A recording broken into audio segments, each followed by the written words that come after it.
कृष्णं नारायणं वन्दे कृष्णं वन्दे व्रजप्रियं कृष्णं द्वैपायनं वन्दे कृष्णं वन्दे पृथासुतं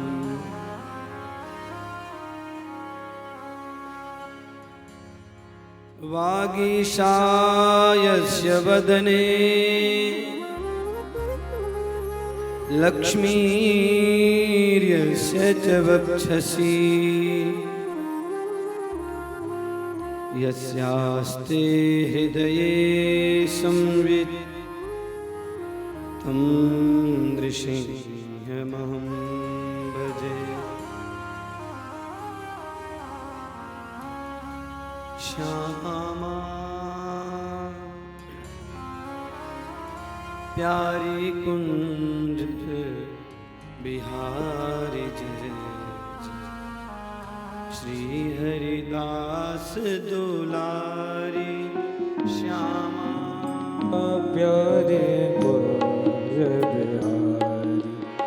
जय जय श्री हरिदास दुलारी श्यामा प्यारी कुंज बिहारी जय श्री हरिदास दुलारी श्यामा प्यारी कुंज बिहारी जय श्री हरिदास दुलारी श्यामा प्यारी कुंज बिहारी जय श्री हरिदास दुलारी श्यामा प्यारी कुंज बिहारी जय श्री हरिदास दुलारी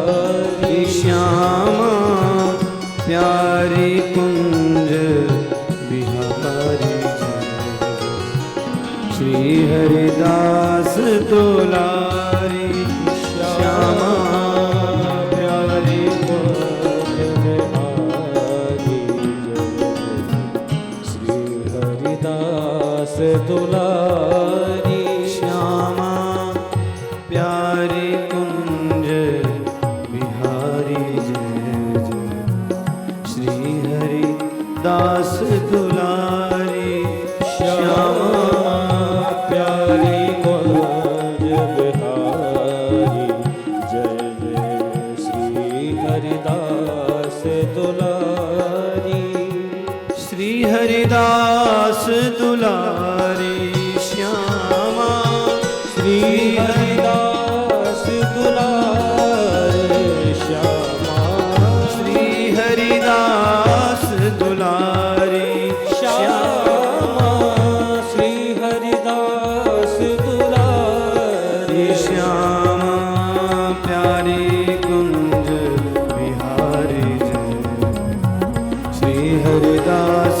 दुलारी श्यामा प्यारी कुंज बिहारी जय जय श्री हरिदास दुलारी श्यामा प्यारी कुंज बिहारी श्री हरिदास दुलारी श्यामा प्यारी कुंज बिहारी जय जय श्री हरिदास दुलारी श्यामा प्यारी कुंज बिहारी जय श्री हरिदास दुलारी श्यामा प्यारी कुंज बिहारी जय जय श्री हरिदास दुलारी श्यामा प्यारी कुंज बिहारी जय श्री हरिदास दुलारी श्यामा प्यारी कुंज बिहारी जय जय श्री हरिदास दुलारी श्यामा प्यारी कुंज बिहारी जय श्री हरिदास दुलारी श्यामा प्यारी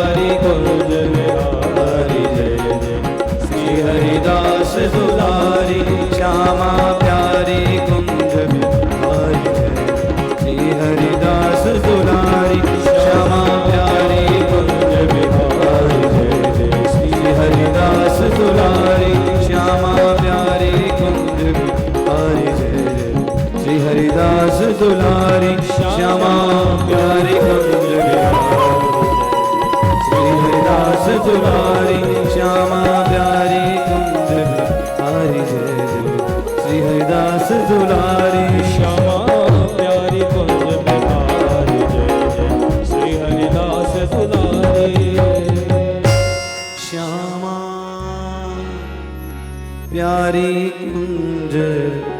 प्यारी कुंज बिहारी जय जय श्री हरि दास दुलारी श्यामा प्यारी कुंज बिहारी जय जय श्री हरिदास दुलारी श्यामा प्यारी कुंज बिहारी जय जय श्री हरिदास दुलारी श्यामा प्यारी कुंज बिहारी जय जय श्री हरिदास दुलारी बोलिए राधा रानी सरकार की जय वृंदावन धाम की जय भक्तवत्सल गोपाल की जय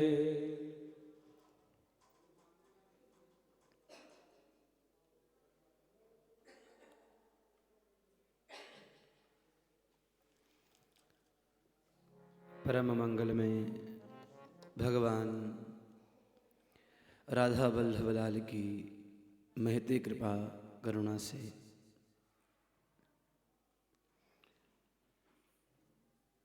आप हम सभी आनंदित आह्लादित प्रमोदित हो गए परम सुंदर श्रीमद् भागवत की पावन कथा सुन रहे हैं।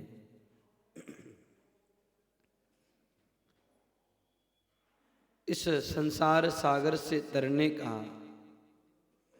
एकमात्र उपाय है, वो उपाय है भगवान की कथा।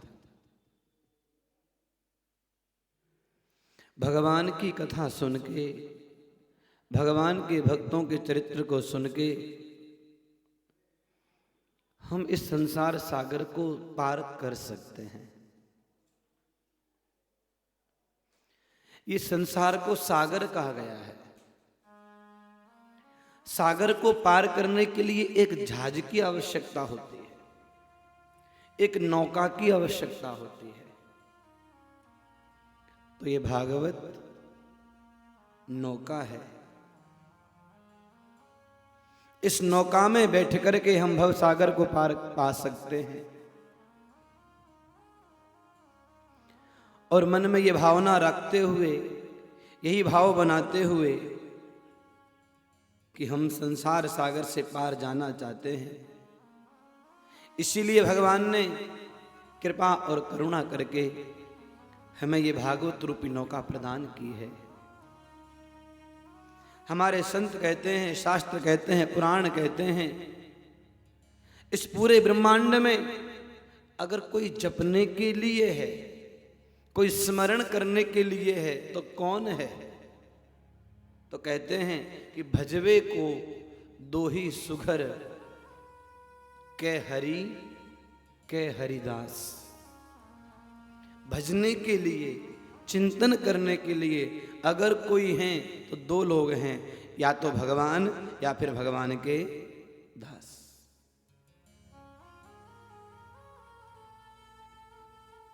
आइए, अभी तक हम जो सुन रहे थे वो भागवत का महात्म्य सुन रहे थे,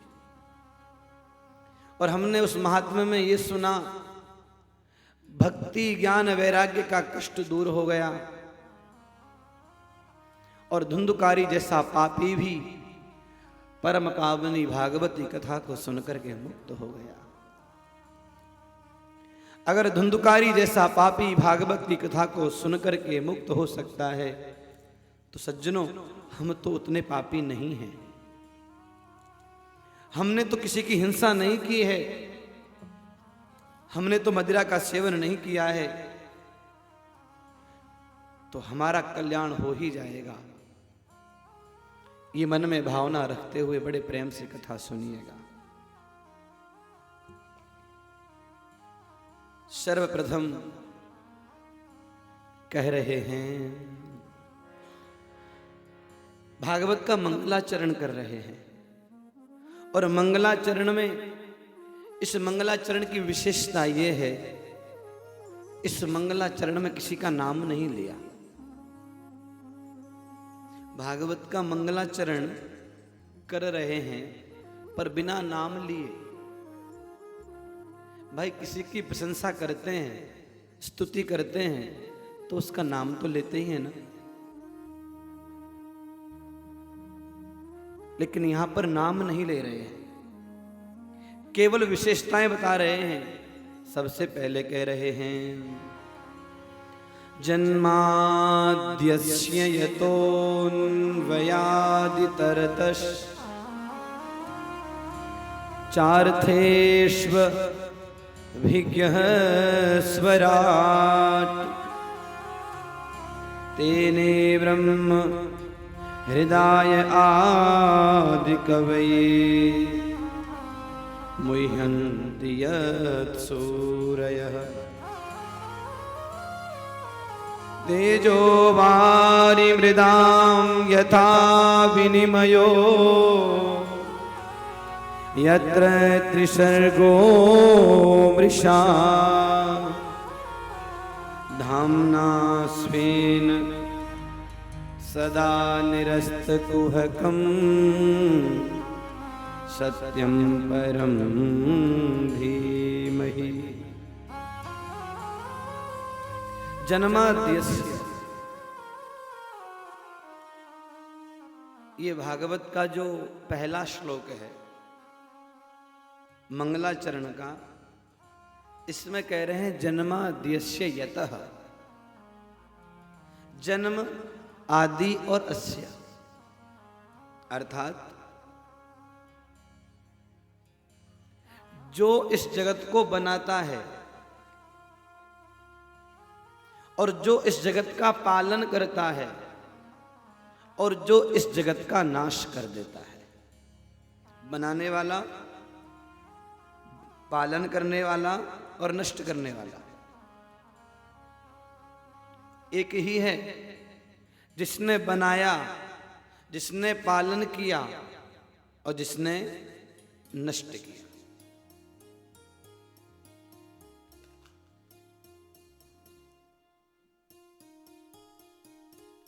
क्योंकि वही परमात्मा जो सत वस्तु है, ध्यान देना, सत और असत दो चीजें होती हैं। सत का अर्थ होता है हमेशा रहने वाला, असत का अर्थ होता है नष्ट होने वाला। तो जो सत वस्तुओं में तो मिला हुआ है और असत वस्तुओं से अलग है। ये मान लीजिए, वो है तो हम हैं, वो नहीं है तो हम। पर एक बात और है, वो है तो हम हैं और हम नहीं हैं तो भी वो है। बात समझ में आती है ना। उसको होने के लिए किसी और की आवश्यकता नहीं है, और वो है इसीलिए हम हैं। ऐसे समझ लीजिए, जैसे आप बाहर खड़े हुए हाईवे पे पहुंचे और हाईवे पे खड़े होकर के आपने पूछा, भैया ये सड़क कहां जाती है? आपने पूछा ये सड़क कहां जाती है?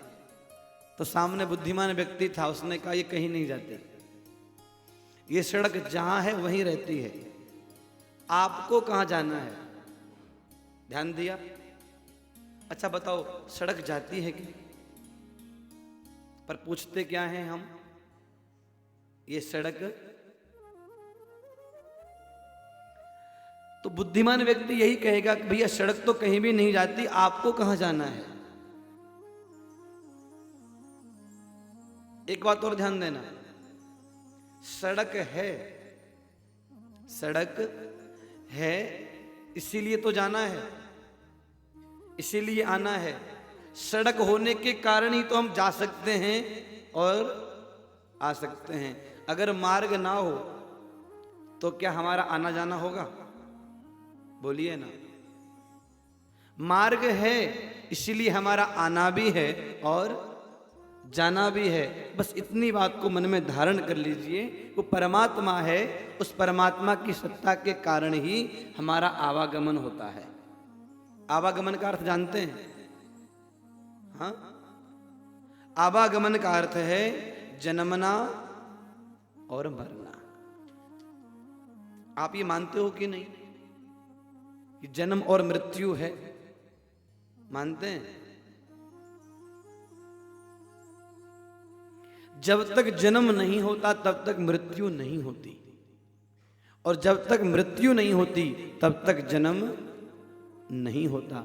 जन्म होता है इसीलिए तो मृत्यु है, और मृत्यु है इसीलिए तो जन्म है। पर ये जन्मना और मरना किसके कारण है? बोले उस सत्ता के कारण। वो सत्ता कैसी है? बोले वो सत्ता दिखाई नहीं देती लेकिन है पूरी की पूरी।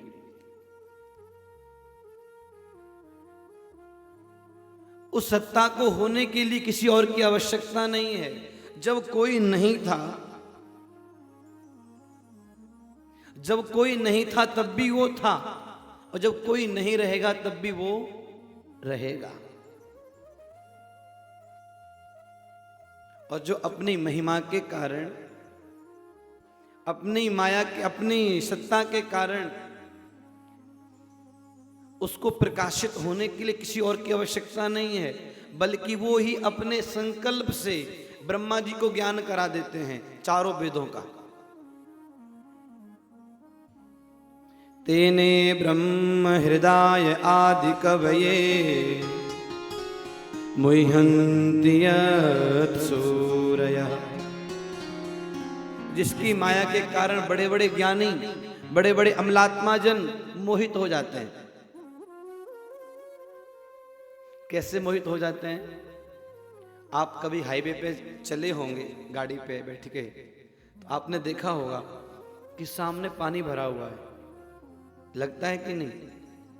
हाईवे पे जब गाड़ी में बैठ के चलते हैं तो दूर हाईवे पे देखते हैं तो लगता है पानी भरा हुआ है, पर पानी होता है क्या? लेकिन लगता है कि नहीं? इसे कहते हैं मृग तृष्णा। क्या कहते हैं? मृग तृष्णा। है नहीं लेकिन दिख रहा है। क्यों दिख रहा है? बोले तेजो वारी मृदाम यथा विनिमयो। आकाश में सूर्य की किरणें हैं और सूर्य की किरणों के कारण जल में थल का भ्रम हो रहा है और थल में जल का भ्रम हो रहा है। इसी प्रकार उन परमात्मा की माया के कारण यह त्रिगुणमयी सृष्टि जागृत, स्वप्न और सुसुप्ति रूपा यह सृष्टि मिथ्या होने पर भी सत्यवत प्रतीत होती है। बात समझ में आई क्या? नहीं आई। ये जो सृष्टि है ये मिथ्या है। मिथ्या का अर्थ जानते हो? झूठ।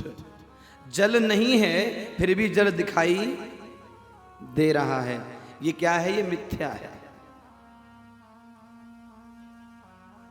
अब आप कहोगे हम मिथ्या कैसे माने? तो देखिए, अब तक आप संसार में जब से जन्मे हो, कोई 25 वर्ष का होगा, कोई 28 का, कोई 30 का, कोई 31 का, कोई 50 का, कोई 60 का भी होगा। अब तक आपको जितनी भी वस्तुएं मिली हैं वो सब बिछुड़ती चली गई कि नहीं? बोलिए ना। जो भी मिला सब बिछुड़ा कि नहीं? अब आप बताओ, वस्तुओं की तो छोड़ो, अपने शरीर को ही देख लो। ये जैसा पहले था वैसा अब है क्या? और जैसा अब है वैसा आगे रहेगा क्या? बोलिए ना। नहीं रहेगा ना। इसका मतलब ये मिथ्या है कि नहीं? हर क्षण नष्ट हो रहा है, हर क्षण खत्म हो रहा है, हम जानते हैं कि ये मरेगा, लेकिन फिर भी हमें क्या लगता है कि हम तो मरने वाले, लगता है कि नहीं? ये भगवान की माया है कि निरंतर सब कुछ नष्ट हो रहा है, हमको जो जो मिला सब बिछुड़ रहा है। एक चीज बताना, बचपन की कोई चीज ऐसी आपके पास में है जो आप 2 साल की अवस्था में आपको मिली और अब तक आपके पास में हो? एक भी वस्तु ऐसी नहीं है। और ये शरीर है तो शरीर भी बाद में नहीं रहेगा।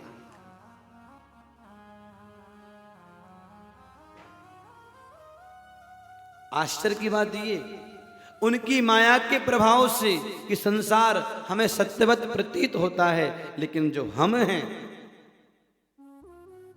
हमको तो सत्य लगता है, लेकिन जो परमात्मा है वो माया से और माया के कार्य से जो सर्वथा मुक्त रहते हैं, उन सत्य स्वरूप परमात्मा को हम प्रणाम करते हैं। धाम्ना स्वेन सदा निरस्तकुहकम् सत्यं परम धीमहि। सत्यम परम धीमहि, उस सत्य स्वरूप परमात्मा का हम ध्यान करते हैं। ये क्या है? मंगलाचरण। ध्यान देना, मंगलाचरण किसका होता है? जिसके आचरण मंगल होते हैं। और आप ध्यान देंगे तो पूरे ब्रह्मांड में भगवान के अतिरिक्त किसी के भी आचरण मंगल नहीं है। कभी कभी कोई मुझे कहता है कि महाराज जी आपकी कथा बहुत अच्छी है, तो मैं कहता हूं कि आपने मेरी कथा सुनी नहीं है अभी तक। मेरी कथा सुनोगे तो बहुत खराब है, ये तो भगवान की कथा है, इसलिए आपको अच्छी लगती है।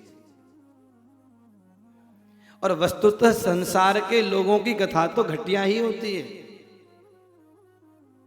एक परमात्मा है कि जिनकी कथा दिव्य होती है। मंगलाचरण 3 प्रकार का होता है। एक वस्तु निर्देशात्मक, एक नमस्कारात्मक और एक आशीर्वादात्मक। 3 प्रकार का मंगलाचरण होता है। और मंगलाचरण होता ही 3 बार है। एक ग्रंथ के आरंभ में, एक ग्रंथ के मध्य में और एक ग्रंथ के अंत में। तो भागवत में पहला मंगलाचरण भगवान वेदव्यास जी का है, दूसरा मंगलाचरण भगवान सुखदेव ने मध्य में किया है, और तीसरा मंगलाचरण अंत में श्री सूत जी महाराज ने किया है। तो मंगलाचरण के दूसरे श्लोक में कह रहे हैं, धर्म प्रोजित केतवोत्र परमो निर्मत्सराणां सताम् वेद्यं वास्तवमत्र वस्तु शिवदम् तापत्रयोन्मूलनम्।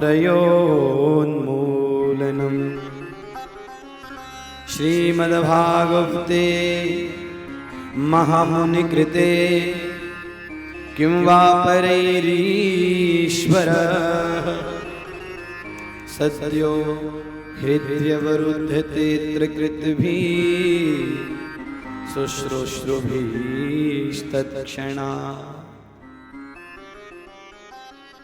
धर्मः प्रोजित कैतवोत्र परमो। इस भागवत महापुराण में भगवान वेदव्यास जी ने ऐसे धर्म का निरूपण किया है जिस धर्म में किसी प्रकार की कामना नहीं है। कामना समझते हो ना?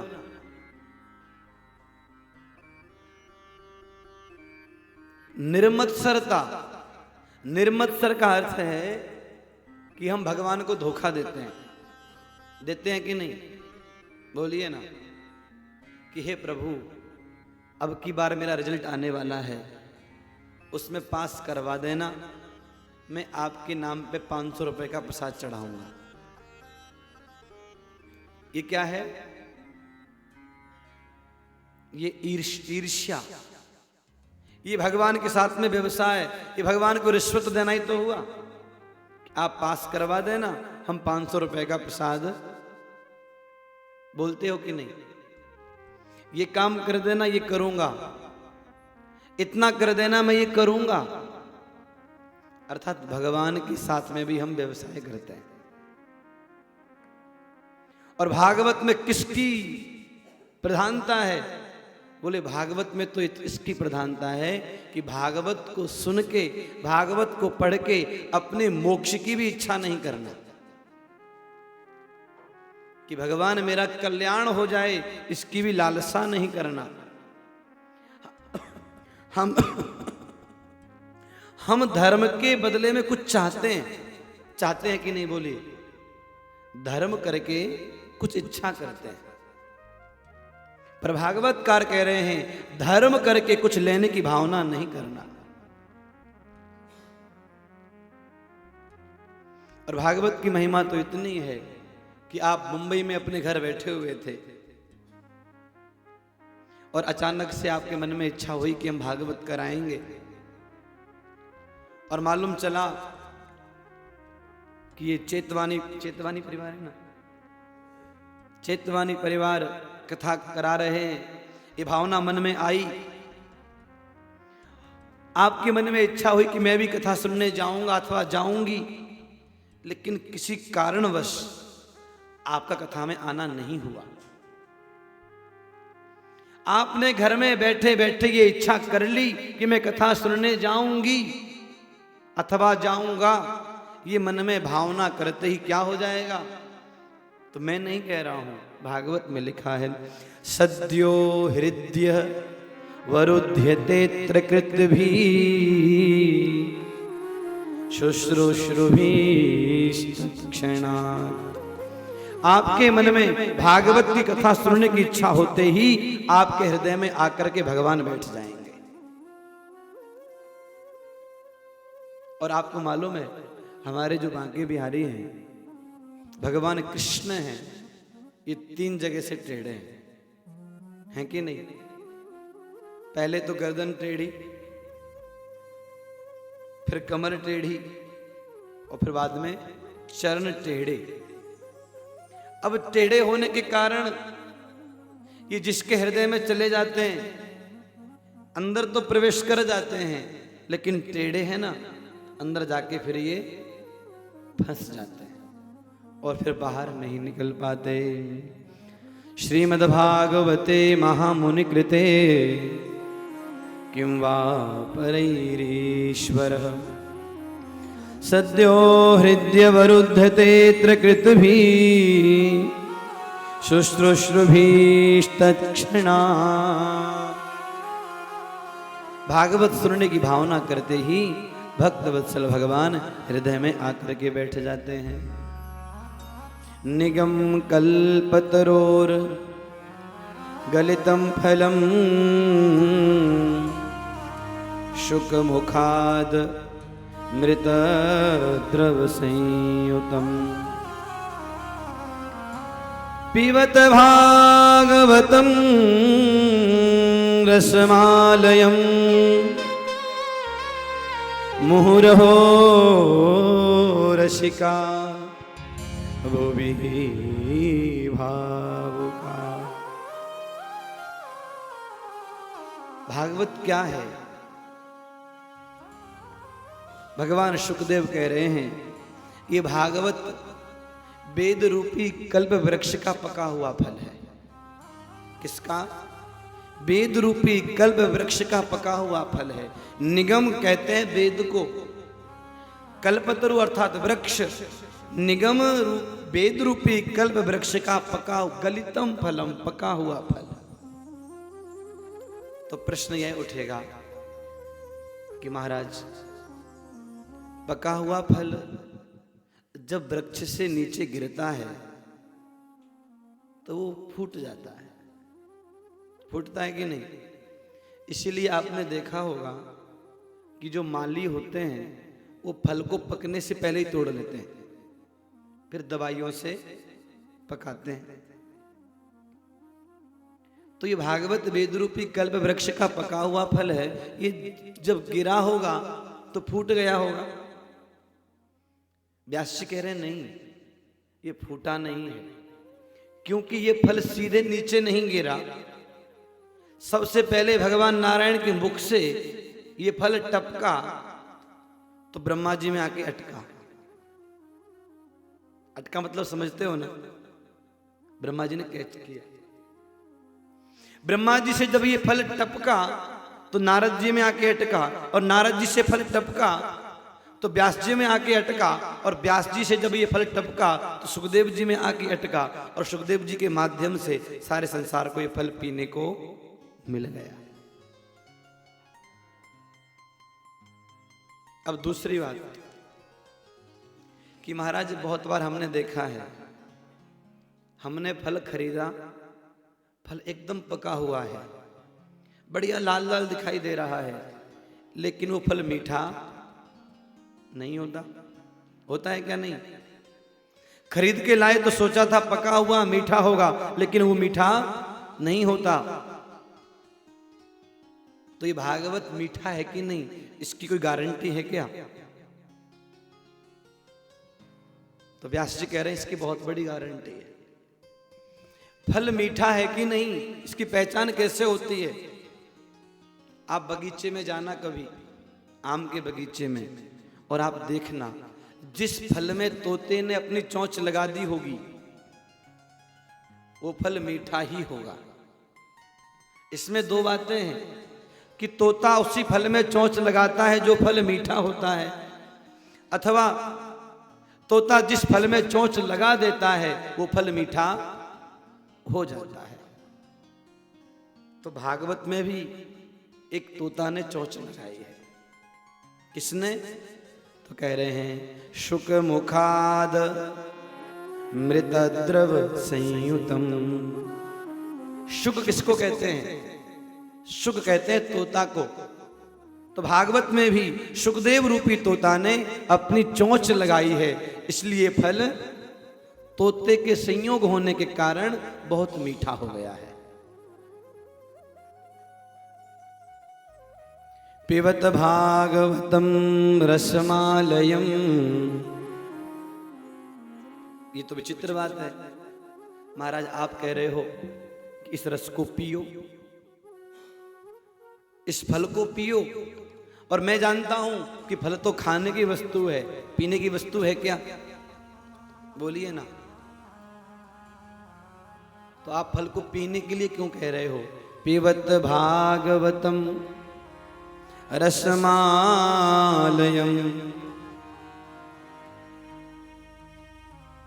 तो व्यास जी कह रहे हैं कि देखो, जिस फल में गुठली हो और छिलका हो उस फल को तो खाया जाता है, लेकिन जिस फल में छिलका गुठली दोनों ही ना हो उस फल को पिया जाता है। कैसे? आपको मैंने आम दिया तो आप आम को क्या करोगे? आम को खाने के दो ही तरीके हैं, या तो चाकू से पीस पीस करके अलग अलग खा लो, या फिर हाथ में लेके उसको दबा के उसका रस बना के उसको चूस लो। दो ही तो ऑप्शन है। लेकिन अगर कोई गुठली निकाल के, रस निकाल के आम रस बना करके दे तो, अब इस आम रस में ना तो गुठली है और ना ही छिलका है। अब बताना अब क्या करोगे? अब आम रस को खाओगे क्या? आम रस को चूसोगे क्या? आम रस को क्या करोगे? पिएंगे। और आप ध्यान देना, फल में गुठली फेंकने के लिए होती है, छिलका फेंकने के लिए होता है। आम रस में कुछ फेंकते हो क्या? बोलिए ना। मैंने देखा है और मैंने खुद ने भी किया है। आम रस पीने वाले गिलास को पूरा उल्टा कर देते हैं, है ना? हाथ डाल के भी उसको पोंछ लेते हैं, और जो कटोरी में खाते हैं ना आम रस पीते हैं, वो कटोरी को चाटते हैं। मतलब आमरस में फेंकने के लिए कुछ भी नहीं है। इसी प्रकार भागवत ऐसा पका हुआ फल है, इस फल में ना तो गुठली है और ना छिलका है, इसमें केवल रस ही रस है। इसलिए पीते जाओ पीते जाओ पीते जाओ। अब आगे और कह रहे हैं, ध्यान दीजिएगा कि मुँह रहो रसिका वो विभाव कहा। इस फल को पीने के लिए दो लोगों को बुलाया है, दो प्रकार के लोगों को, एक रसिक और एक भावुक। अब आप कहोगे रसिक और भावुक इन दो को ही क्यों बुलाया? बोले जो रसिक नहीं है, जो भावुक नहीं है, वो ये कहेंगे कि कथा में आनंद नहीं आ रहा है, वो कहेंगे कथा में भजन नहीं गाए जा रहे हैं, हमें अच्छा नहीं लग रहा है। और ये कथा वही तो है जो हमने पहले सुनी है बहुत बार। ऐसा ही तो होगा कि जो रसिक नहीं है, जो प्रेमी नहीं है, जो भावुक नहीं है, वो कहेगा इस कथा को तो मैंने बहुत बार सुना है, कोई बड़ी बात नहीं है। और ध्यान देना, जिसके मन में ये बात आ गई कि कथा मैंने बहुत सुनी है, वो कथा सुनने का अधिकारी मैं नहीं कह रहा हूं, स्पष्ट लिखा है। रामचरित जे सुनत अघाई, ओ रामचरित जे सुनत अघाई, रस विशेष जाना तीन नाही, रस विशेष जाना तिन नाहि। जो भगवान के चरित्र को सुनते सुनते थक गया, बोले जो थक गया उसको अभी तक चस्का लगा नहीं है। जिसको इसका चस्का लग जाता है, इसकी आदत पड़ जाती है, वो फिर थकता नहीं है। उसके मन में तो ये लालसा रहती, और पी जाऊं और पी जाऊं और पी जाऊं। और जो कह रहा है बस अब पीने की इच्छा नहीं है, उसको इसका रस मिला ही नहीं है। और कितनी बड़ी बात कही। हम लोग, आप लोग 2-3 बार कथा सुनते हैं तो मन में आती है अब नहीं सुनेंगे। वही धुंधकारी, वही आत्मदेव, वही भगवान कृष्ण, वही राजा परीक्षित, वही सुखदेव जी, वही नारद जी, वही माखन चोरी लीला, वही रास लीला। क्या सुनना बार बार? हम चुप हो जाएंगे, नहीं सुनेंगे। लेकिन जो जीवन मुक्त महापुरुष हो गए हैं, उनके लिए लिखा है क्या? जीवन मुक्त महामुनि जेऊ, जीवन मुक्त महामुनि जेऊ, हरि गुण सुनत निरंतर तेरे हो, हरि गुण सुनत निरंतर ते हो, हरि गुण सुनत निरंतर ते हो, हरि गुण सुनत निरंतर ते हो। इसलिए कथा को सुनते सुनते कभी अघाना मत, कभी थकना मत। जो कथा सुनते सुनते थक जाए, उसको अभी तक कथा की महिमा का ज्ञान नहीं। रामचरित जे सुनत अघाई, रस विशेष जाना तिन नाही। भगवान राम जब वन में गए तो राम जी ने वाल्मीकि जी से पूछा कि मुझे रहने के लिए स्थान बताओ। तो वाल्मीकि जी भगवान के रहने का स्थान बता रहे हैं। और देखिए स्थान में क्या स्थान दिया है। वो कह रहे हैं, जिनके श्रवण समुद्र समाना, जिनके श्रवण समुद्र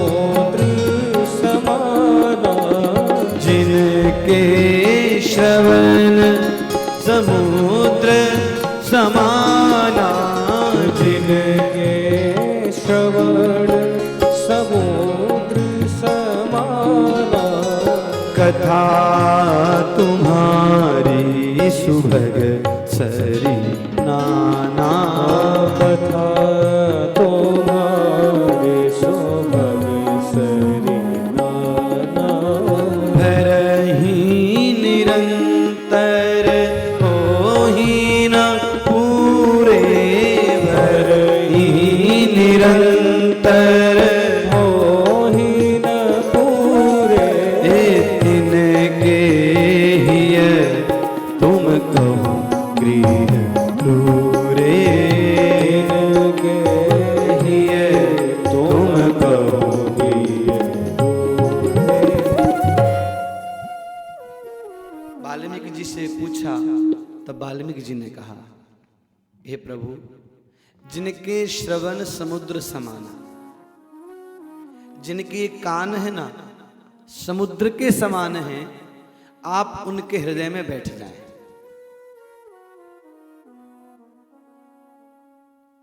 आप कहोगे समुद्र की ऐसी क्या विशेषता है? बोले समुद्र की ये विशेषता है कि समुद्र में संसार भर की नदियां जाती हैं। संसार भर की नदियां समुद्र के अंदर जाती हैं कि नहीं? लेकिन कभी ये खबर आई क्या कि भाई समुद्र अब पूरा भर गया? कभी खबर आई? कभी सुना? कभी न्यूज में, कभी कहीं कोई फेसबुक पे पोस्ट पड़ी हो, ये खबर आ गई कि समुद्र अब पूरा भर गया है, सारी नदियों का पानी रोक दो? कभी ऐसी सूचना मिली? तो बोले प्रभु, ऐसे ही जिन्होंने अपने कान को बना लिया, भरहि निरंतर होहि न पूरे, जो आपकी कथा को अपने कानों में निरंतर भरते हैं लेकिन फिर भी भरते नहीं है जिनके कान, आप उनके हृदय में निवास करो। अगर आप भगवान को अपने हृदय में बैठाना चाहते हो, अपने कानों को क्या बना लो? समुद्र के समान बना लो। भरहि निरंतर होहि न पूरे। अब समुद्र में नदियां आती हैं और आप लोग भी अपने कानों में नदियों को आमंत्रित करो। नदी कौन? बोले कथा तुम्हार सुभग सरी नाना। भगवान की जो कथा है ये नाना प्रकार की नदियां हैं, आप इन कथाओं को अपने कान में भरते रहो।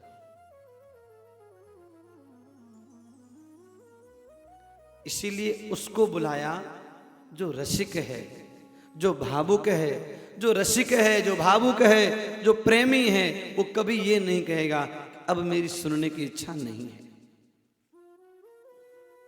क्यों? क्योंकि वो परमात्मा मेरे हैं और उनकी कथा सुनना मेरा धर्म है।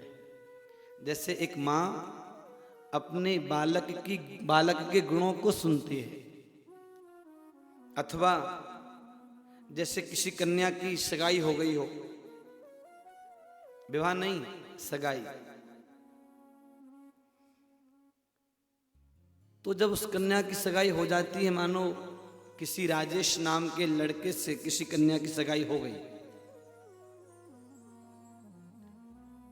और वो कन्या अपने घर में झाड़ू लगा रही थी और झाड़ू लगाते लगाते अचानक से पड़ोस में कोई राजेश नाम लेकर के बात कर रहा था। तो कन्या के हाथ में जो झाड़ू है वो ऐसे ही रुक जाता है और दीवार से कान लगा करके सुनती है कि मेरे होने वाले पति के विषय में क्या चर्चा कर रहे हैं। सुनती है कि नहीं? बोलिए ना। और ध्यान से सुनेगी। क्यों सुनेगी? क्योंकि उसके साथ में मुझे अपना जीवन बिताना है। इसी प्रकार आपको परमात्मा के साथ में अपना जीवन बिताना है, क्योंकि अभी जो मिल रहे हैं ये तो बिछुड़ जाएंगे। घर मिला, माता पिता मिले, माता पिता बिछुड़ेंगे, पति मिलेंगे वो बिछुड़ेंगे, पत्नी मिली वो बिछुड़ेंगे। पर परमात्मा एक ऐसे हैं कि जो कभी हमारा साथ नहीं छोड़ते। जब हमारे साथ कोई नहीं था तब भी वो था, जब कोई नहीं रहेगा तब भी वो हमारे साथ ही रहेगा। और आज जब सब लोग हमको दिख रहे हैं, हमारे हैं, तब भी वो परमात्मा हमारे ही साथ है। इसलिए मन में ये भावना बना लीजिए कि भगवान की कथा सुननी है। जब तक भगवान की कथा नहीं सुनोगे तब तक ये हृदय जो कठोर हृदय है, काला हृदय है, कलमश जब तक इस हृदय में भरा हुआ है, तब तक परमात्मा आकर के नहीं बैठेंगे। इन 3 श्लोकों में मंगलाचरण किया। आगे वर्णन कर रहे हैं कि नैमिषारण्य की पावन भूमि में 88,000 ऋषि बैठे हैं। इन 88,000 ऋषियों ने एक दिन सूत जी महाराज को ऊंचे सिंहासन पर बैठाया और सिंहासन पर बैठा करके सूत जी से प्रश्न किए। 6 प्रश्न किए हैं, आप बड़े आनंद से सुनिएगा। इन 6 प्रश्नों के आधार पे पूरी भागवत है। पहला प्रश्न है, पुंसामेकांततः श्रेयस तन्नः संशितुमर्हसि।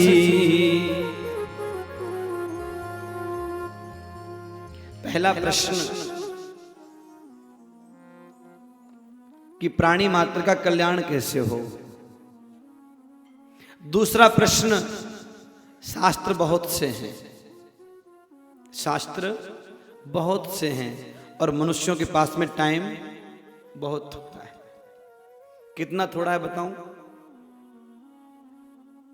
लोग ये तक कहने में संकोच नहीं करते कि मरने की भी फुर्सत होता है कि नहीं। ऐसा एक बात बताओ, अगर मृत्यु देवता आ गए तो आपसे पूछेंगे कि भाई ले चलें क्या, तुम्हारे पास टाइम हो तो? और फिर आप ये कह पाओगे क्या कि नहीं नहीं अभी तो टाइम नहीं है, थोड़ा सा बाजार का सामान लाना है? कह पाओगे क्या? बोलिए ना।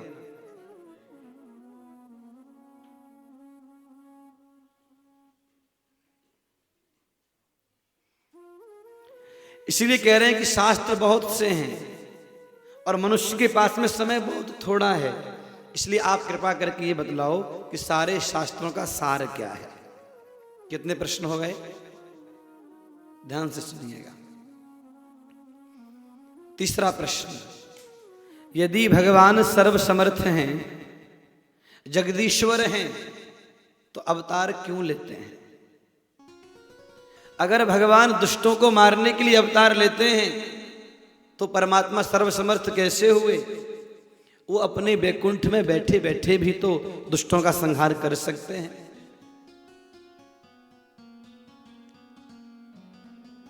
और अगर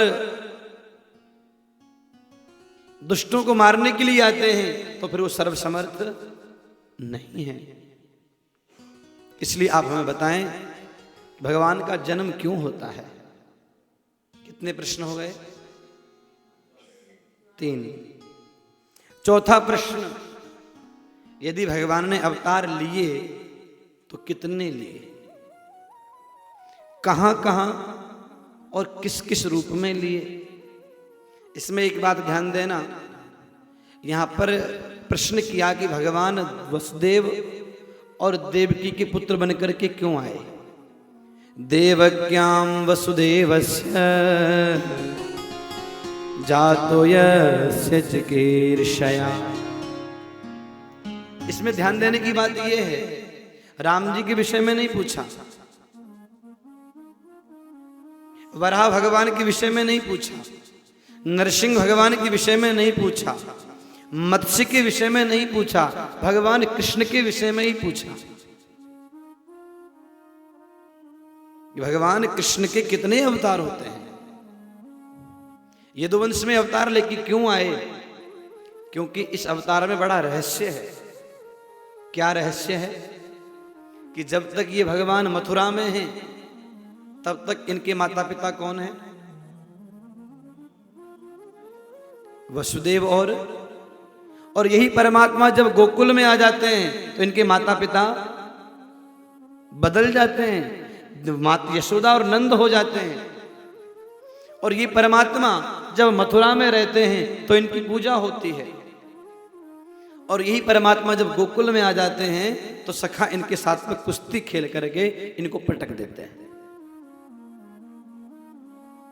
इसीलिए इन्हीं के विषय में प्रश्न किया है। कितने प्रश्न हो गए? बोलिए ना। 4। 5वां प्रश्न है कि जीवन का परम लक्ष्य क्या है। और 6ठा प्रश्न है ब्रूहि योगेश्वरे कृष्णे ब्रह्मण्ये धर्मवर्मणि स्वां काष्ठामधुनोपेते धर्मकं शरणं गतः। श्री कृष्ण गोविंद हरे मुरारे हे नाथ नारायण वासुदेव। श्री कृष्ण गोविंद हरे मुरारे हे नाथ नारायण वासुदेव। श्री कृष्ण गोविंद हरे मुरारे हे नाथ नारायण वासुदेव। एक रीति है, एक रिवाज है कि कीर्तन में ताली बजानी चाहिए।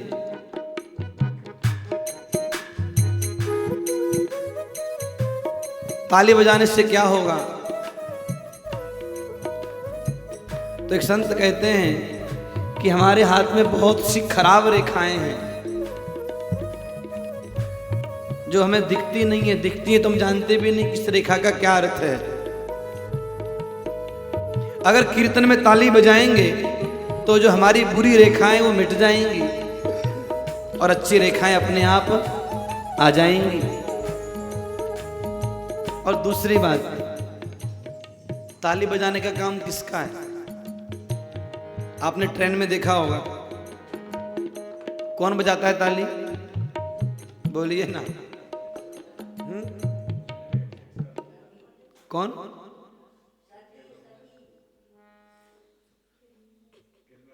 किन्नर जो होते हैं वो ताली बजाते हैं। और किन्नर बनते कौन है? जो कीर्तन में ताली नहीं बजाते तो फिर किन्नर बन के बजाना पड़ता है। अगर वैसे बजाने की इच्छा हो तो मत बजाना कीर्तन में ताली।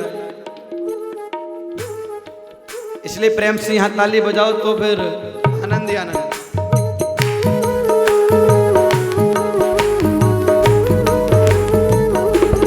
ओहो ब्रूहि योगेश्वरे कृष्णे ब्रह्मण्ये धर्मवर्मणि स्वां काष्ठामधुनोपेते धर्मकं शरणं गतः। श्री कृष्ण गोविंद हरे मुरारे हे नाथ नारायण वासुदेव। श्री कृष्ण गोविंद हरे मुरारे हे नाथ नारायण वासुदेव। श्री कृष्ण गोविंद हरे मुरारे हे नाथ नारायण वासुदेव। जिसने कीर्तन में ताली बजाई महाराज, उसके जीवन के सारे बुराइयां अपने आप भाग जाएंगी। मैंने सुना है कि जो कीर्तन में बैठ के ताली बजाते हैं और कीर्तन करते हैं उनके भीतर रहने वाले सारे पाप ताप संताप बाहर आ जाते हैं। फिर बोले जाते कहाँ हैं? बोले जो कीर्तन में ताली नहीं बजाते, कीर्तन नहीं करते, उनके सिर पे आकर के बैठ जाते हैं। अगर पाप बैठाने हैं, ताप बैठाने हैं, संताप बैठाने हैं तो कीर्तन में ताली मत बजाना भाई। और पाप भगाने हो तो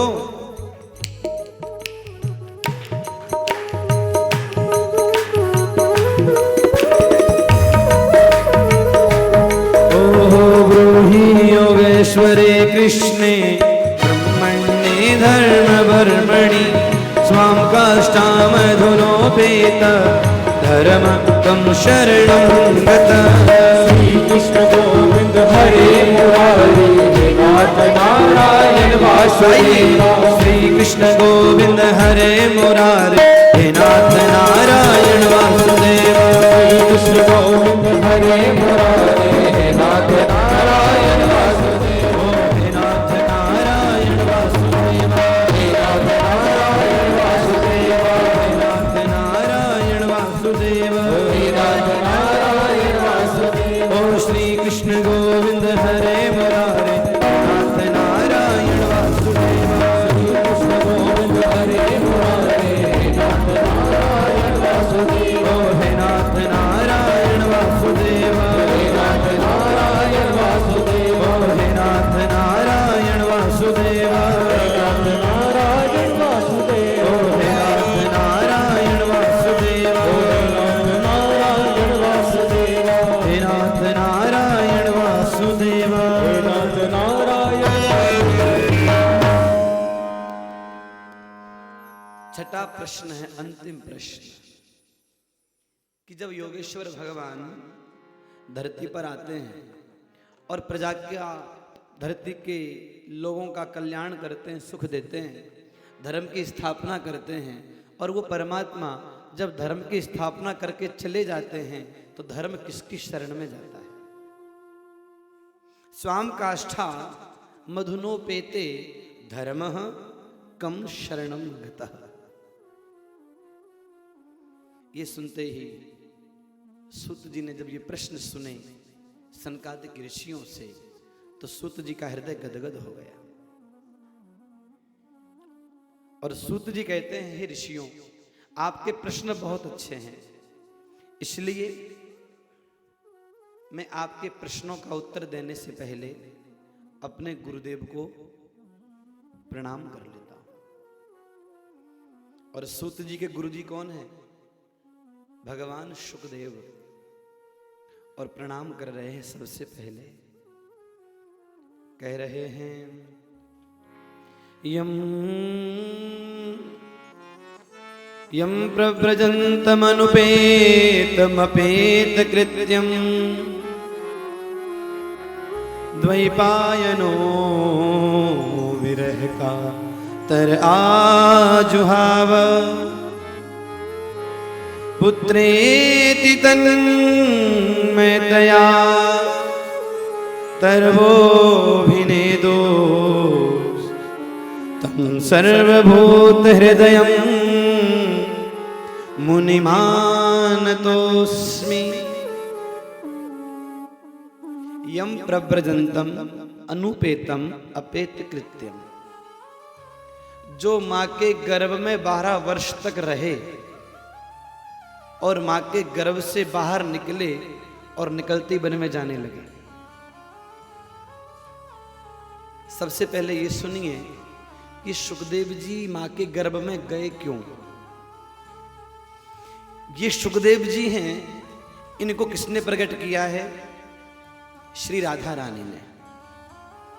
राधा रानी गोलोक में निवास करती हैं और ये एकांत में बैठ कर के एक तोते के द्वारा, सुख पक्षी के द्वारा भगवान की मधुर मधुर लीलाएं सुनती हैं। अब आप कहोगे कि तोते के द्वारा ही क्यों सुनती हैं? तो आप ध्यान दीजिएगा, जो तोता होता है ना, इसको आप जितना सिखाओगे उतना ही बोलेगा और उससे अधिक नहीं बोलता। मैंने देखा गाजियाबाद में कथा चल रही थी और वहां पर एक तोता जैसे रखे ऐसे पास में रखा और एकदम मनुष्य की आवाज में वो कहता कि राधे राधे बोलो, एकदम मनुष्य की आवाज में। और जब उन्होंने परेशान कर दिया तो दूर रखना पड़ा उनको भी, बार बार बोलते।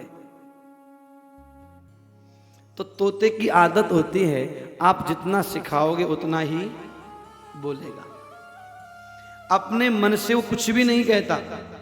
इसीलिए राधा रानी तोते से कथा सुनती है।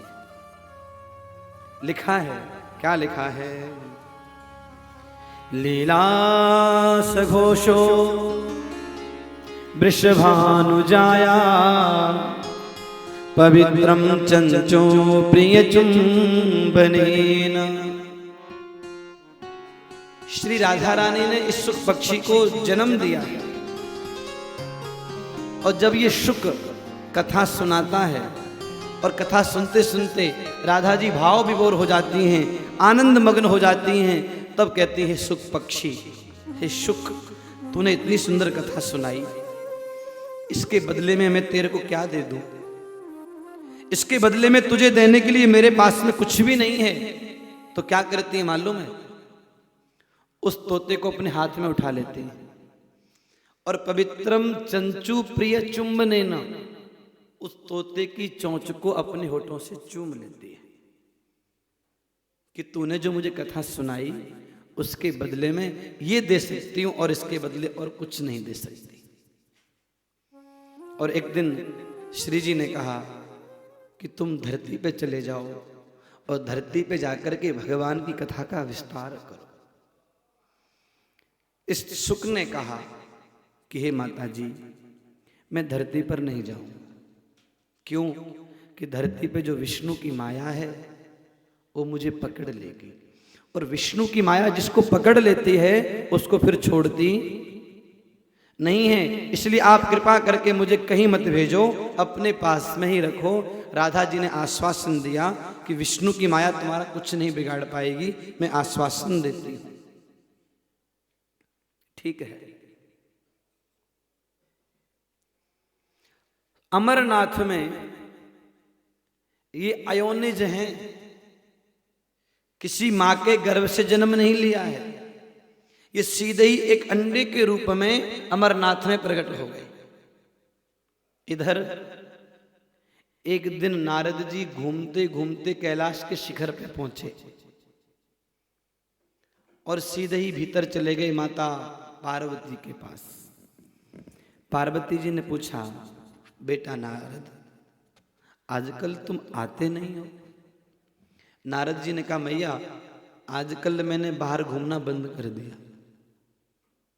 पार्वती ने कहा, क्यों? तो नारद जी कह रहे हैं कि मैंने देख लिया संसार के लोग बड़े मतलबी हैं, सब मतलब से ही प्रेम करते हैं, और जहां मतलब का प्रेम हो वहां जाने का कोई अर्थ नहीं है। पार्वती जी बोली, नारद सब संसार के लोग मतलबी होंगे, लेकिन मेरे भोले बाबा तो मतलबी नहीं है, वो तो मेरे से बड़ा प्रेम करते हैं। नारद जी बोले, मैया ये सब बातें कहने की हैं, आपको मालूम नहीं है सब मतलब से ही प्रेम करते हैं। पार्वती जी बोली, नहीं नहीं, मेरे स्वामी तो मतलबी नहीं है, वो तो इतना प्रेम करते हैं कि मैं उनकी अर्धांगिनी हूं, मैं तो उनके आधे अंग में निवास करती हूं। नारद जी बोले, आपको कैसे समझाऊं माता जी, आपको मालूम है क्या उनके गले में जो मुंडों की माला है वो मुंड किसके हैं? पार्वती जी बोली, नारद और तो सब मालूम है, बस इतना ही पता नहीं है। नारद जी बोले, ठीक है माता जी, मैं जाऊं। नारद जी तो रवाना हो गए। जाते जाते बाहर देखा शंकर भगवान बैठे हैं। नारद जी दूर से बोले, बाबा अंदर माता जी याद कर रही हैं। शंकर जी बोले, तुम भीतर से आए हो तो जरूर याद कर रही होंगी।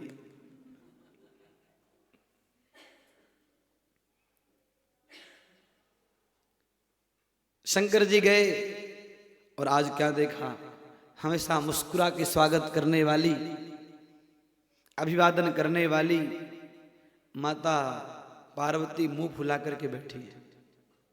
आंखें लाल हैं, गाल क्रोध के कारण एकदम टमाटर जैसे लाल हो गए। शंकर जी ने कहा, देवी क्या हुआ, क्यों परेशान हो? पार्वती जी बोली, मेरे से बोलने की जरूरत नहीं है, मैं तो सोचती थी कर्पूर गौरम करुणावतारम संसार सारम, कपूर के समान श्वेत शरीर है, बड़े अच्छे होंगे, लेकिन बस तुम बाहर से सफेद हो, भीतर से बड़े काले हो। शंकर भगवान बोले, देवी हुआ क्या ये तो बताओ। अरे क्या हुआ पूछते हो? ये जो गले में मुंड है किसके हैं? शंकर जी बोले देवी तुम्हारे ही तो हैं। ये सुनती पार्वती को और क्रोध आ गया, हे भगवान मैं इतने बार मर चुकी हूं और आप एक बार भी नहीं मरे। शंकर भगवान बोले देवी मैंने अमर कथा सुनी है और जो अमर कथा सुन लेता है उसकी मृत्यु नहीं होती, और देवी तुमने अमर कथा सुनी नहीं है इसलिए तुम्हें बार बार जन्मना और मरना। तो पार्वती जी ने कहा स्वामी ये अमर कथा मैं भी सुनना चाहती हूं। बस शंकर जी बोले देवी मैं तो बहुत समय से तुमको सुनाना चाहता था, लेकिन जब तक सामने वाला ये ना कहे कि मुझे कथा सुननी है तब तक उसे कथा नहीं सुनानी चाहिए। देवी तुम्हें अगर ये अमर कथा सुननी है तो चलो मेरे साथ। ये अमर कथा एकांत में सुनाऊंगा जहां पे कोई और ना बैठा हो। और भगवान शंकर माता पार्वती को लेकर के कैलाश के शिखर से उतरे और अमरनाथ के शिखर पर चढ़ गए।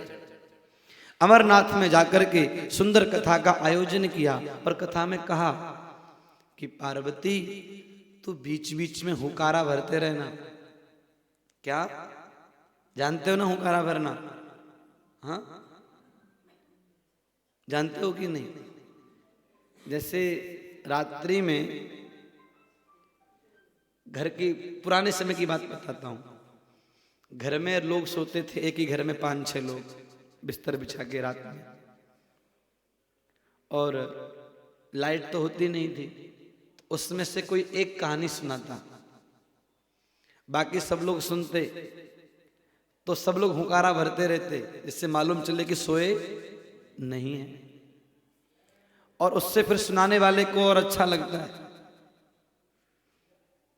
पार्वती जी कथा सुन रही थी, बीच बीच में हुकारा भर रही थी,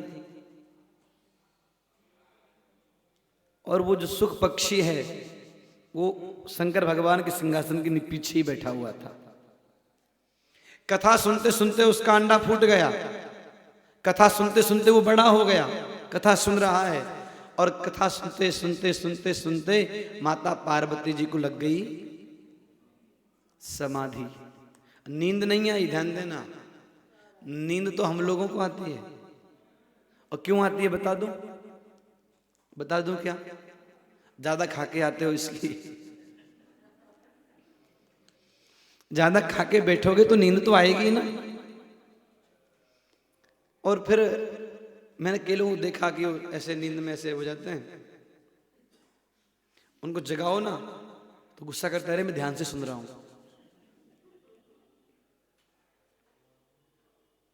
और बताऊं, कथा में नींद बहुत बढ़िया आती है, और इनको कथा से बाहर भेज के मोबाइल दे दो तब नींद आती है क्या? बोलिए ना। और मोबाइल छुड़ा के कथा में बैठा दो। पर मुझे अच्छा लग रहा है कि आप लोग सो नहीं रहे हो। सोओगे भी कैसे? भोजन ही टाइम पे नहीं मिल रहा है।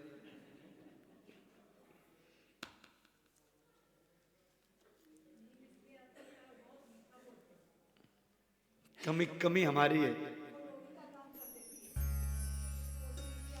अजय सुनिए, नींद क्यों आती है? तो मैं आपसे क्षमा चाहता हूं, मेरे कारण आपको नींद आ रही है।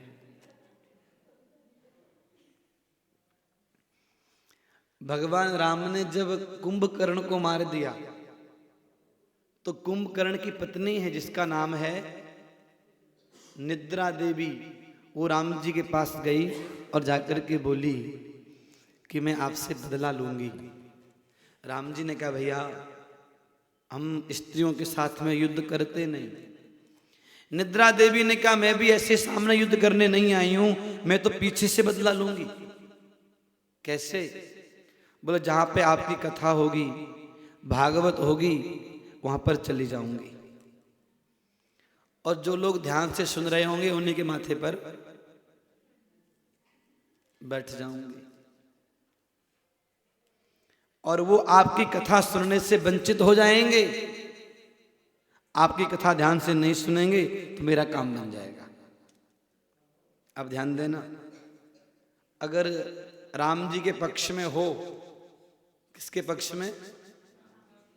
तो राम जी की विजय कब हुई? जब राम जी ने राक्षसों को मार दिया। और राम जी की पराजय कब हो जाएगी? जब राक्षस राम जी के सैनिकों को मार देंगे। तो आप राम जी के पक्ष में हो और निद्रा देवी राक्षसी है, आप उसको अगर हरा दोगे तो अपने राम जी जीत जाएंगे। ठीक है? और निद्रा देवी आई और आप सो गए तो निद्रा देवी ने आपको हरा दिया, हमारे राम जी भी हार जाएंगे। अब राम जी को जिताना है या हराना है, ये आपके ऊपर है।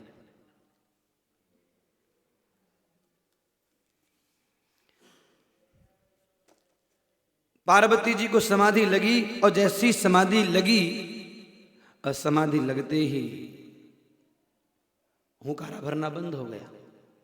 वो जो पीछे तोता था उसने सोचा कि अब हुंकारा भरना बंद हो गया है, और जब हुंकारा बंद हो गया है तो गड़बड़ हो जाएगा। क्या गड़बड़ हो जाएगा? कि कथा बंद हो जाएगी।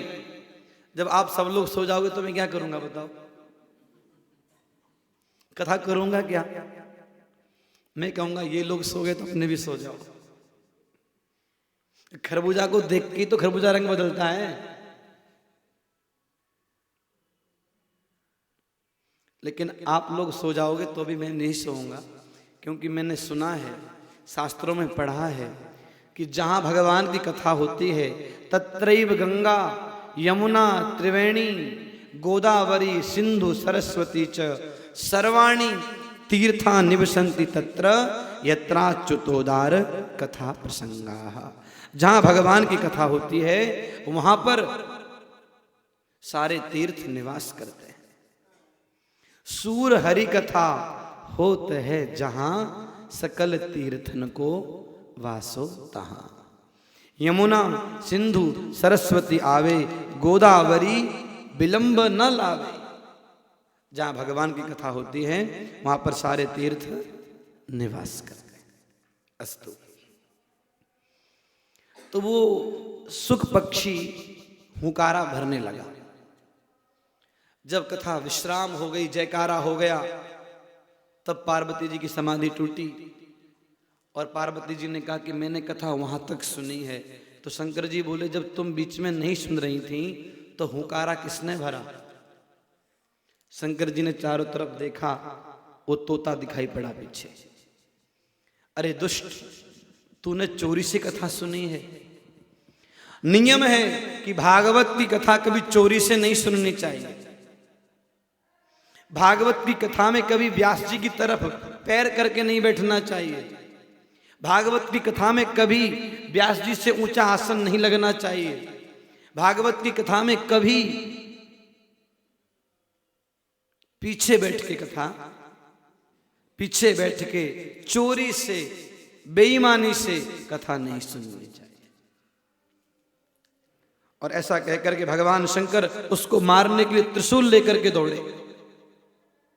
और जैसे ही त्रिशूल लेकर के दौड़े उसी समय वो सुख भागा और भागते भागते बद्रीनाथ में पहुंचा। बद्रीनाथ में महाराज व्यास जी की पत्नी खड़ी थी, उनको उबासी आई और वो तोता उनके मुख में चला गया। शंकर जी बोले बाहर निकलेगा तब मारूंगा। व्यास जी ने कहा क्यों मारोगे? बोले इसने अमर कथा सुनी है। तो व्यास जी ने कहा अमर कथा का परिणाम क्या होता है? बोले अमर कथा को सुनने वाला अमर हो जाता है। तो शंकर भगवान को व्यास जी ने कहा कि जब अमर कथा सुनने वाला अमर हो जाता है तो ये तो अमर हो गया, आप इसको मारोगे कैसे? शंकर भगवान वापस लौट आए। व्यास जी के पत्नी के गर्भ में वो शुक 12 वर्ष तक रहा। 12 वर्ष के बाद व्यास जी ने निवेदन किया कि बेटा अब तुम मां के गर्भ से बाहर आ जाओ। तुम्हारे गर्भ में रहने के कारण तुम्हारी माता श्री को बड़ी पीड़ा हो रही है।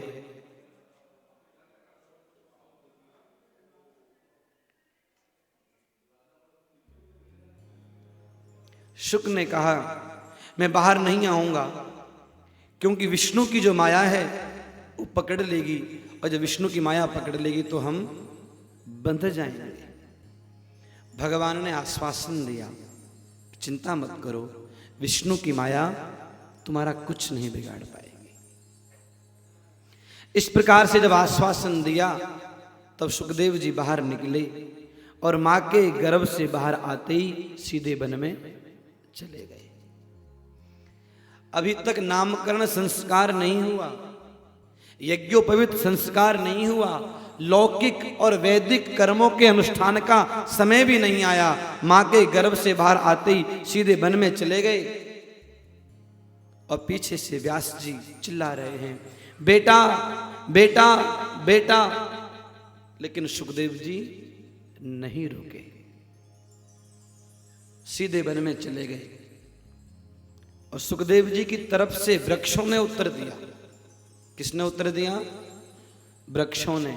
क्या उत्तर दिया?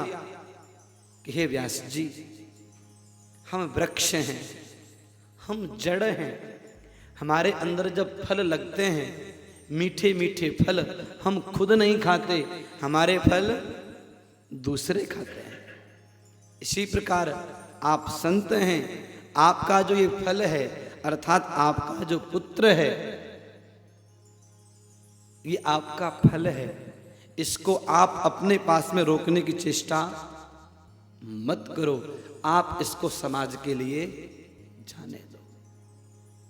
तब कह रहे हैं, यम प्रव्रजन्तमनुपेतमपेत कृत्यम द्वैपायनो विरह कातर आजुहाव पुत्रेति तन्मयतया तरवो विनेदोस् तम सर्वभूत हृदयम मुनिमान तोस्मि।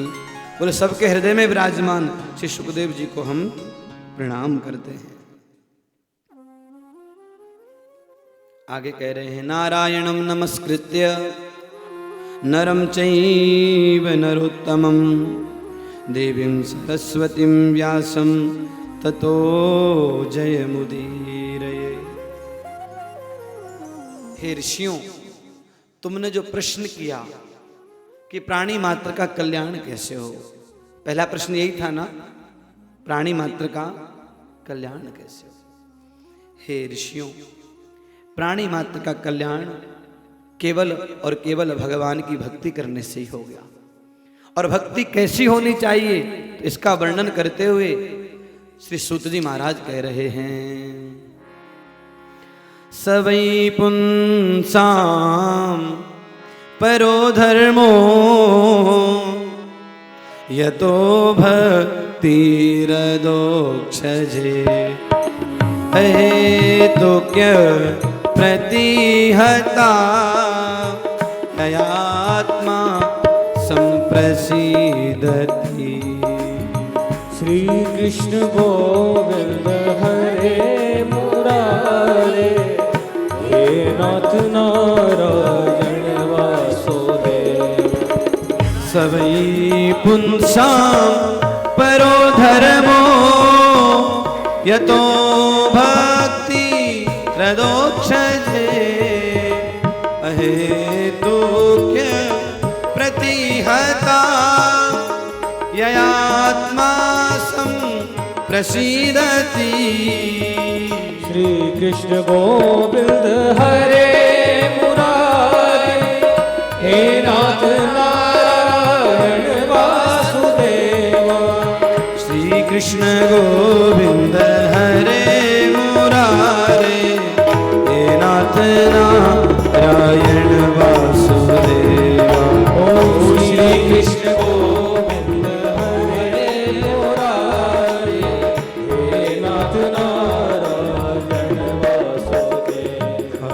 हे नाथ नारायण वासुदेवा। हे नाथ नारायण वासुदेवा। सवै पुंसाम परो धर्मो, सबसे बड़ी भक्ति क्या है? बोले अहेतुक्य, अप्रतिहता। जिस भक्ति में भगवान से कुछ भी लेने की इच्छा ना हो, ये सबसे बड़ी भक्ति है, ध्यान देना, जिसमें भगवान से मोक्ष की भी मांग ना हो। अगर हमने भक्ति की और भक्ति के बदले ठाकुर से कुछ मांग लिया तो हम भक्त नहीं हुए, हम क्या हो गए? व्यापारी हो गए। व्यापारी होता है ना, ये ले लो और ये दे दो।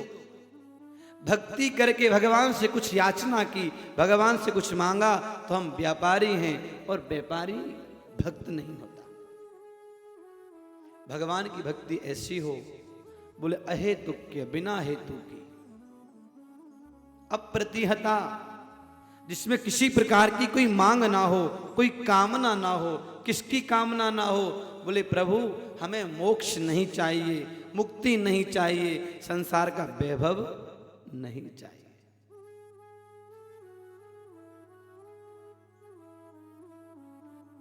और आपने बहुत अनुष्ठान किया, जप किया, तप किया, पाठ की, पूजा की, और सब कुछ करने के बाद में भगवान से कुछ याचना कर ली,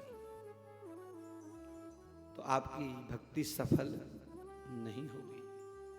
और बहुत अनुष्ठान किया, जप किया, तप किया, तीर्थ यात्रा की, भागवत सुनी, परिक्रमा लगाए, मंदिरों के दर्शन करने गए, इतना कुछ करने के बाद में भी अगर हृदय में भगवान का प्रेम नहीं आया, भगवान के चरणों में प्रीति नहीं हुई, तो सूत जी कह रहे हैं कि आपको कुछ भी नहीं मिला। श्रम एव ही केवलम, आपने केवल मेहनत की है और कुछ भी नहीं किया। क्योंकि जीवन का परम लक्ष्य है जीवस्य तत्व जिज्ञासा। मनुष्य जीवन को प्राप्त करके तत्व को जानने की कोशिश करना, तत्व को पहचानने की कोशिश करना, ये मानव जीवन का परम लक्ष्य है। और तत्व की जानकारी कैसे होगी, तत्व की प्राप्ति कैसे होगी? तो बोले जब हम भगवान के परम पावन चरित्र को सुनेंगे, महत् पुरुषों की सेवा करेंगे, और सेवा करते करते उन परमात्मा के चरित्र को सुनने की जब इच्छा मन में आएगी तो क्या होगा? बोले भगवान के चरित्र को सुनने की इच्छा होगी। जब चरित्र सुन लोगे तो क्या प्राप्ति होगी? तब सुखदेव जी, व्यास जी कह रहे हैं, विद्यते हृदय ग्रंथिस छिद्यन्ते सर्व संशयाः क्षीयन्ते चास्य कर्माणि दृष्ट एवात्मनीश्वरे। भगवान के चरित्र सुनते सुनते, भगवान के भक्तों के चरित्र को सुनते सुनते आपके हृदय के जो कलमश हैं, जो गांठें हैं, वो अपने आप खुल जाएंगी।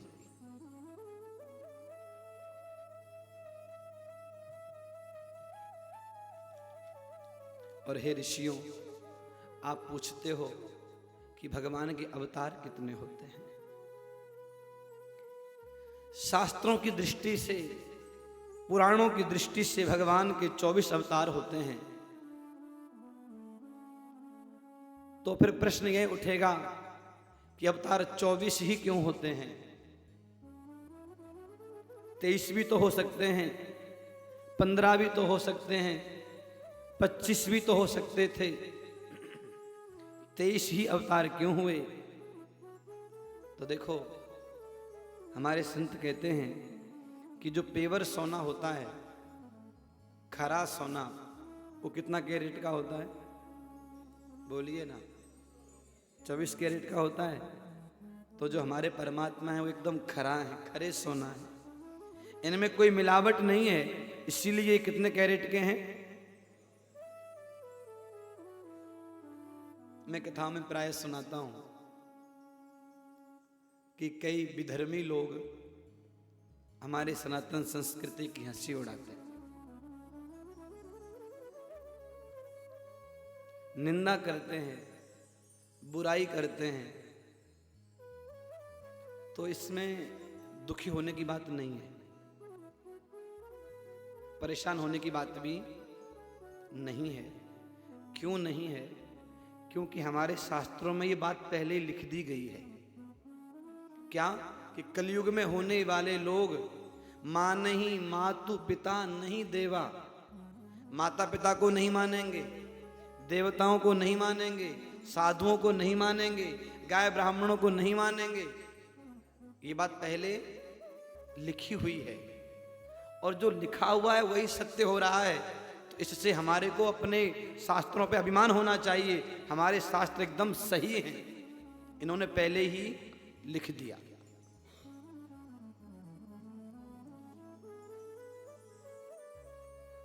एक ईसाई क्रिश्चियन व्यक्ति आया और आकर के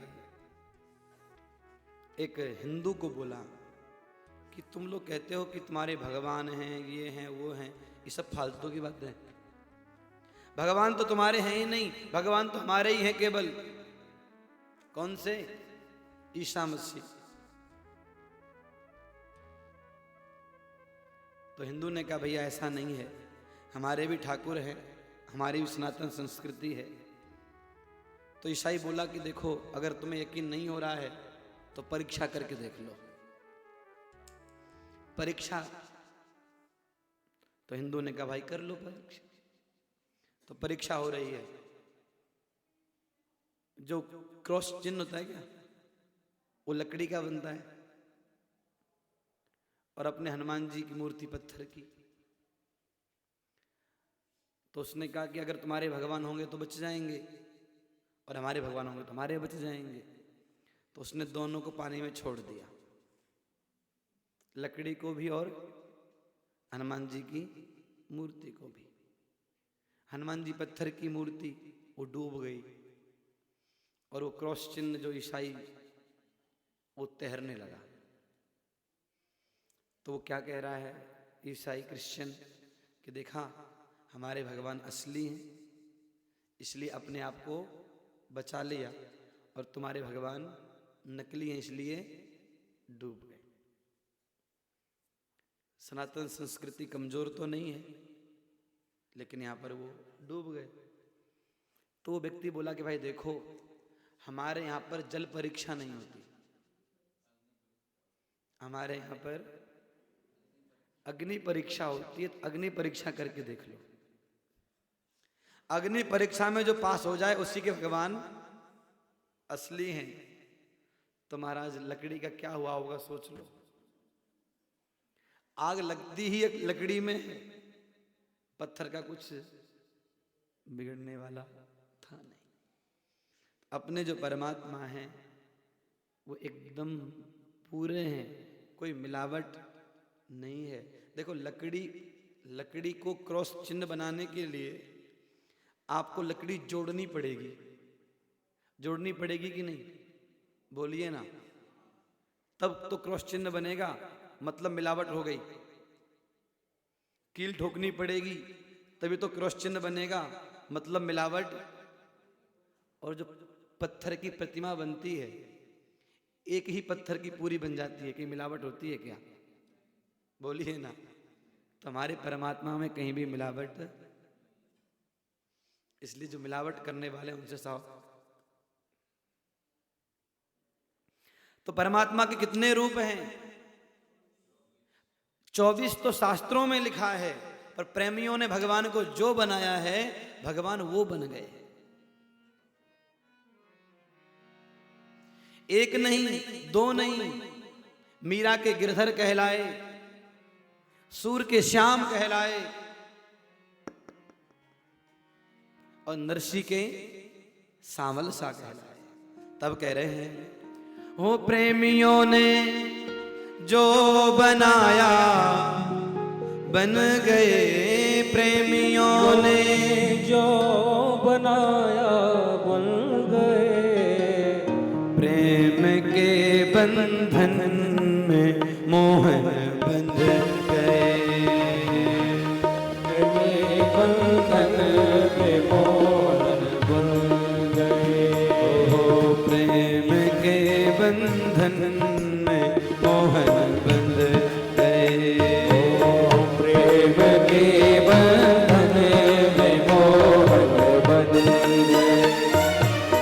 प्रेमियों ने जो बनाया बन गए,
मीरा जी का चरित्र सुना होगा। राणा ने मीराबाई को मारने के लिए जहर दिया। परिणाम क्या हुआ? जान मीरा की न राणा ले सका, जान मीरा की न राणा ले सका। जहर भेजे थे वो अमृत बन गए, जहर भेजे थे वो अमृत बन गए। ओ प्रेमियों ने जो बनाया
तुलसीदास जी वृंदावन में आए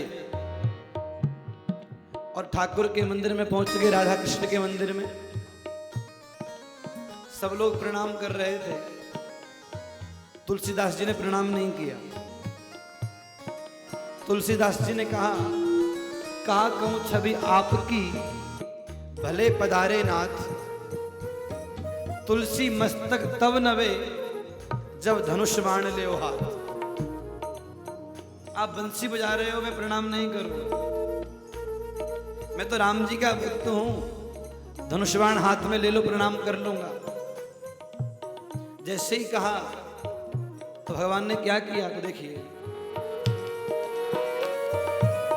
भाव तुलसीदास का पूरा किया, भाव तुलसीदास का पूरा किया, छोड़ मुरली धनुष धारी बन गए, छोड़ मुरली धनुष धारी बन गए, छोड़ मुरली धनुष धारी बन गए, छोड़ मुरली धनुष धारी बन गए।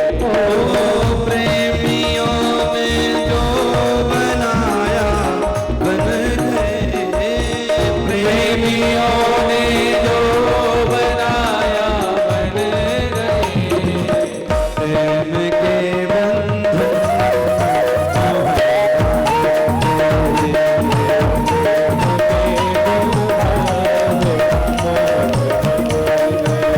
गाइए, प्रेम के बंधन मोहन भरिया।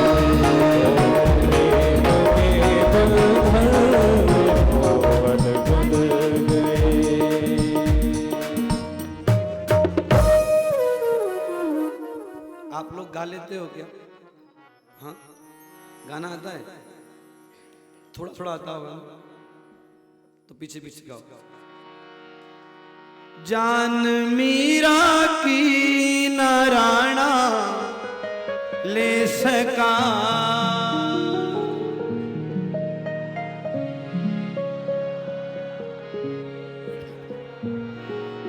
जान मीरा की न राणा ले सका,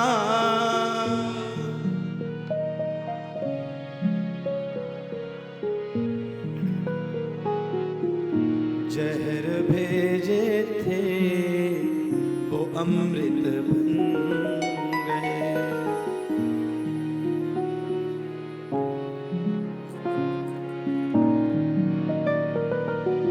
प्रेमियों ने जो बनाया बन गए, प्रेमियों ने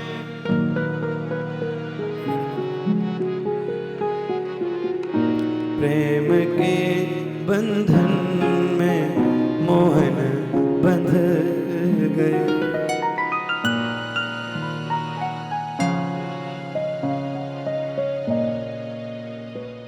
और गाइए, प्रेम से परिपूर्ण जिसने दिल दिया,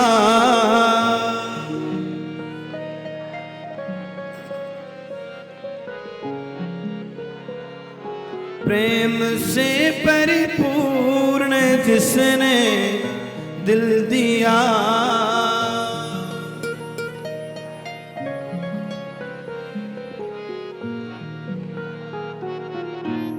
बिक गए बिन दाम नौकर बन गए,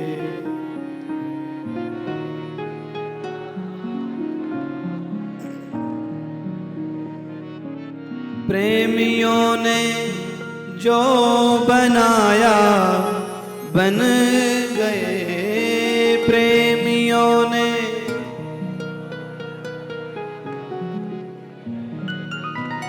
प्रेम के बंधन में मोहन बंध गए।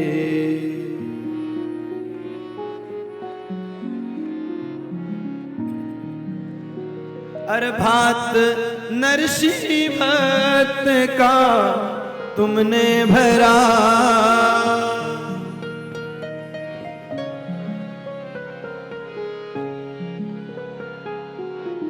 थोड़ा जोर से गाओ। भात नरसी भक्त का तुमने भरा,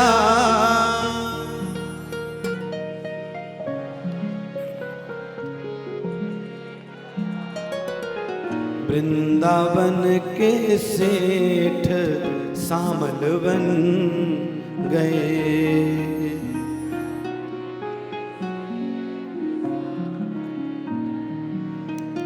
ओ प्रेमियों ने जो बनाया बन गए, प्रेमियों ने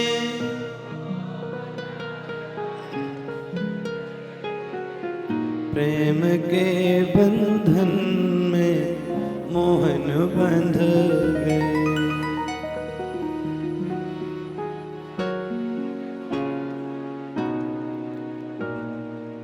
तो भगवान के जो अवतार हैं वो अनंत है।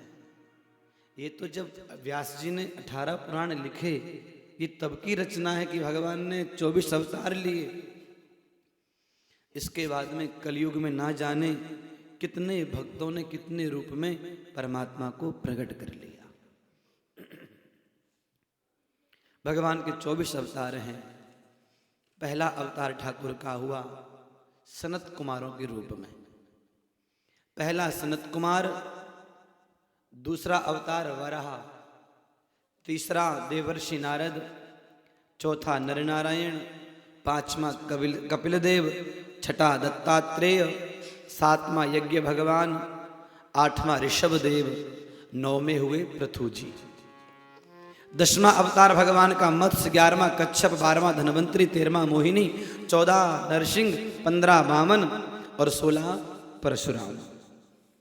17वां अवतार भगवान का व्यास जी के रूप में हुआ, 16वां अवतार राम जी के रूप में हुआ, 18वां राम जी के रूप में हुआ, 19वां बलराम जी के रूप में हुआ, 20वां अवतार भगवान का कृष्ण रूप में हुआ, 21वां बुद्धावतार हुआ, 22वां कल्कि, 23 हंस और 24वां हयग्रीव। ये भगवान के कितने अवतार हो गए? 24 अवतार। इन 24 अवतारों को धारण कर करके भगवान अनेक अनेक रूप धारण करके भक्तों की इच्छाएं पूरी करते हैं। और एक बात, भगवान जो धरती पर आते हैं वो दुष्टों को मारने नहीं आते। जिनके संकल्प से सृष्टि बनती है, जिनके संकल्प से सृष्टि का पालन होता है, जिनके संकल्प से सृष्टि नष्ट हो जाती है, उन परमात्मा को दुष्टों को मारने के लिए धरती पे आने की आवश्यकता नहीं है। वो परमात्मा तो धरती पे केवल और केवल अपने भक्तों को सुख देने के लिए आते हैं। अच्छा, समय तो हो गया, क्या करना है बोलिए ना। हाँ, उन्होंने हमारी बात मानी। भोजन का भी तो 1 बजे का बोला था।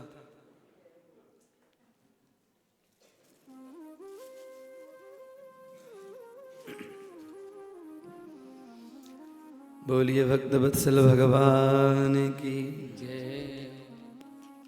क्षमा बढ़न को चाहिए, छोटन को उत्पात।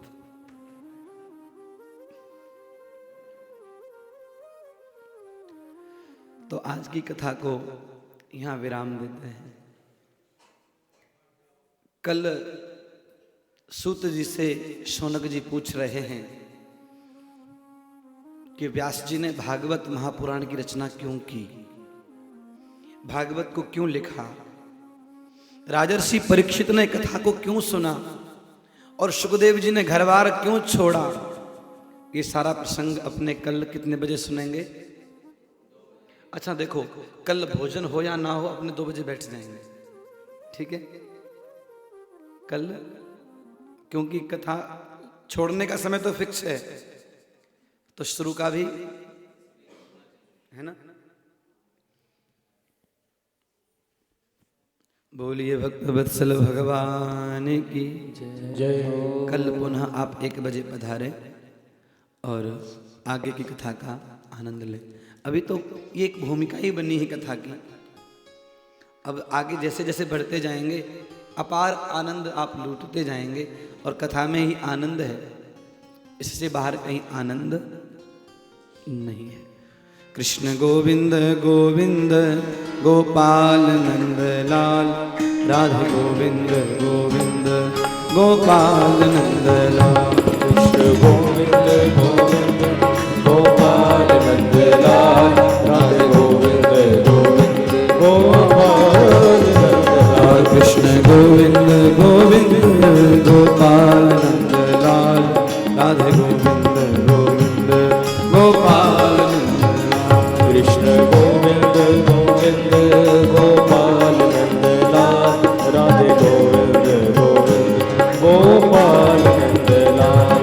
हे गोपाल नंद लाल, हे गोपाल नंद लाल, गोपाल नंद लाल, हे गोपाल नंद लाल, हे गोपाल नंद लाल, हे गोपाल नंद लाल, हे गोपाल नंद लाल, हे गोपाल नंद लाल। कृष्ण गोविंद गोविंद गोपाल नंद लाल, राधे गोविंद गोविंद गोपाल नंद लाल। कृष्ण गोविंद गोविंद गोपाल नंद लाल, राधे गोविंद गोविंद गोपाल नंद लाल। गोपाल नंद लाल, हे गोपाल नंद लाल, गोपाल नंद लाल, हे गोपाल नंद लाल, हे गोपाल नंद लाल, हे गोपाल नंद लाल, गोपाल नंद लाल, हे गोपाल नंद लाल, गोपाल नंद लाल, हे गोपाल नंद लाल, गोपाल नंद लाल, हे गोपाल नंद लाल, गोपाल नंद लाल, हे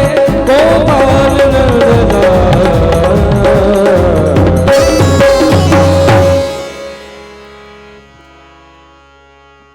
महागंधक्षतपुष्पाणि समर्पयामि।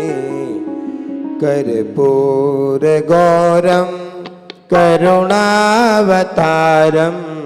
संसारसारं भुजगेन्द्रहारं सदा वसन्तं हृदयारविन्दे भवं भवानी सहितं नमामि।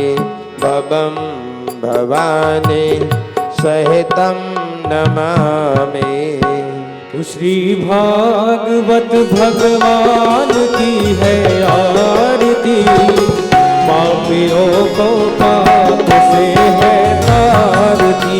श्री भागवत भगवान की है आरती, पापियों को पाप से है तारती। ये अमर ग्रंथ, ये मूर्ति पंथ, ये पंचम वेद निराला, नवजोत जगाने वाला। ये अमर ग्रंथ, ये मूर्ति पंथ, ये पंचम वेद निराला, नवजोत जगाने वाला। अमर ग्रंथ, ये मूर्ति पंथ, ये पंचम वेद निराला, नवजोत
हर